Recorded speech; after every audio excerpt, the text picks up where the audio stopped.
vinyl label now. Hey, Denny, why'd you do this? I did it because my kids were ravaging through my vinyl collection.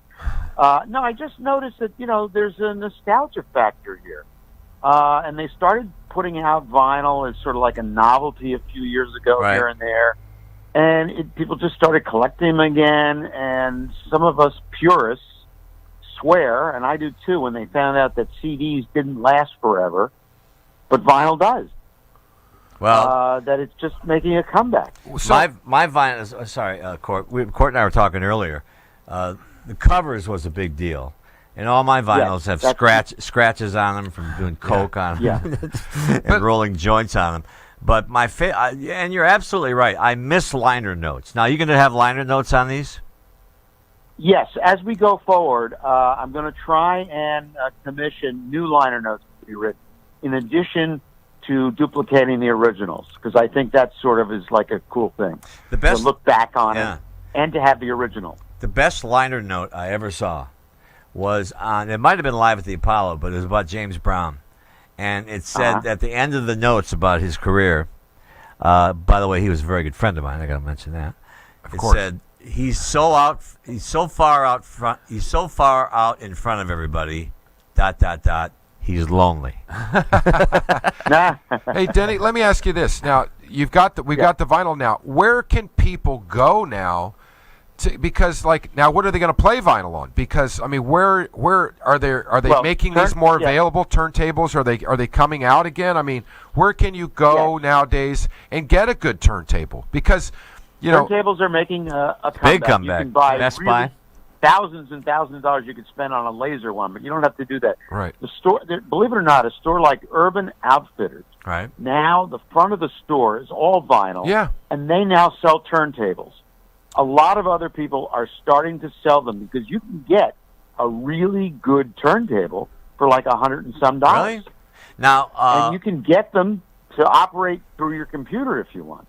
I don't want to do that. If you do vinyl, you want to. What's that? Remember the old turntables with the big ugly needle and? Well, I used to. Yeah. I thought one of the greatest thing was you had the disc cleaner, which was the little thing that you got the dust off, and it was a whole thing. You'd have the girl over, and you'd have the candles lit and everything, and then you'd go over to the turntable and you'd spin the disc and clean it. You looked really, it was like a whole presentation. Yeah. Then you drop the needle and you kind of turn to her, and then she runs. That usual kind of thing. The old and this is three veterans, not old men, but three.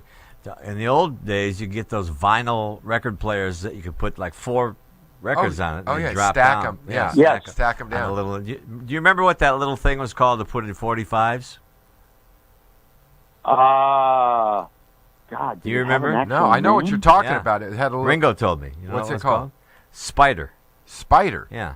Well, they were because you'd pop it in because not every the 45 has a big hole in it. Yeah, not every turntable had that, so you had to pop it in. They pop it in. So why did you do this again? Because just out of first of all, the lack of album artwork, the lack of liner notes, the fact that a lot of reissues were coming out and they weren't even printing the necessary information. Everybody today wants to know behind the music. Exactly. Really. Yeah. And the only way to get that is on a vinyl record where you've got the space. And having John Anderson from Yes, Yes had the greatest album covers artwork-wise in history. Some of the Roger Dean covers. My God, they were amazing. I have every Beatle album, and they're all fresh. Yeah. Oh, they're unreal. I've never played. Somebody sent me that big set, Denny, the remastered that came out years ago. I think it's worth about $10,000 now. But you've got the European ones, not the American. Yeah, and they're they're remastered. I've never opened the box. They're completely virgin, and I don't know why you don't open the box. Is that the Mobile Fidelity one? Yes. That's the one. Yes, that is valuable. That's valuable. And somebody gave it to... who gave it to me was Bobby Colomby. Oh, wow. Drummer for Blood, Sweat, and Tears gave that to me. Sure. My son's a producer, and he did Bob Dylan in the 80s. where he got a lot of bands to redo some of Bob Dylan's. He was going to call it Shitty Dylan, and then I said, and then Dylan got a hold of the name. He said no, and then he was going to call it Dylan the Reagan Years, because those '80s songs weren't that great. No, but he put together all those songs and did real well. It's called Tribute to Bob Dylan, but he did a vinyl album, Denny, just to have vinyl and to see his name on the vinyl album. I just hope I know that more and more bands, especially, and even comics now. There are some comics that go through.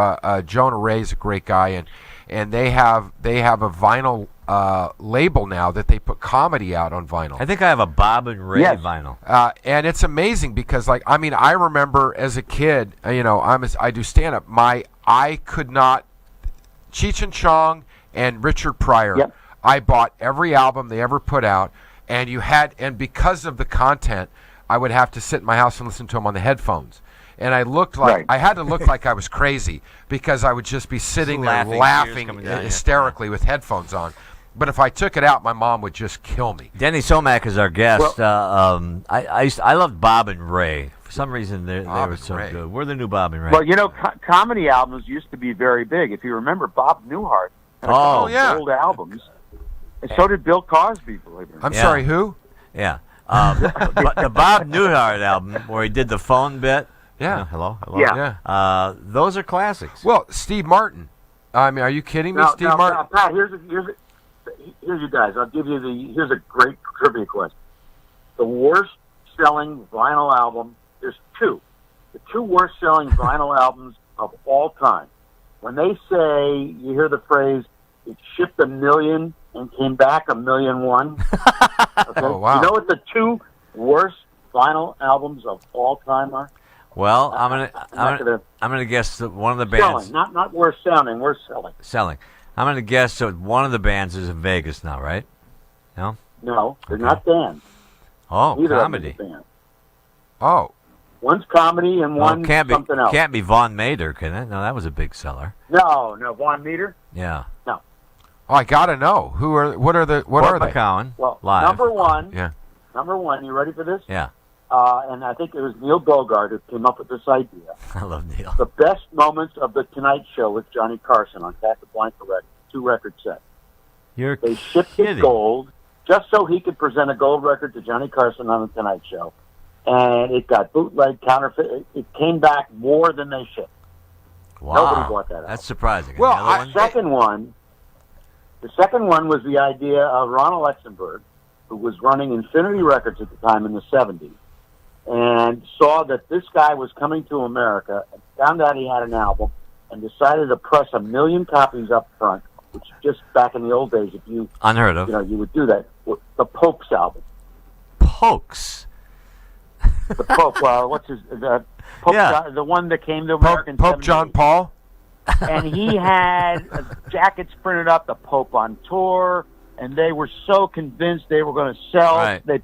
They printed 1 million copies so they could say they shipped gold. There's a great You can still find those in old Catholic bookstores for 99 There's a great T-shirt out. It says, I poked Court McCowan. So Denny Somack, I guess, got about a minute left. Hey, Denny, where can we find vinyl and all your things? Now, the website's being constructed, I think, right? Online, the White Stuff, but, online. Amazon has them. Just about everybody has them online. Okay, great. Or if you go into an Urban Outfitters, Barnes and Nobles now has, but they can't carry the kind of stock, the volume that somebody like Amazon has. Right. How much is a vinyl album now? Well, believe it or not, they list anywhere from $19 up to $27, but you can usually get them for less than $20. Right. I remember how much they used to be. Nothing. $3.99 and $4.99, and if you wanted the stereo, you'd pay the extra buck.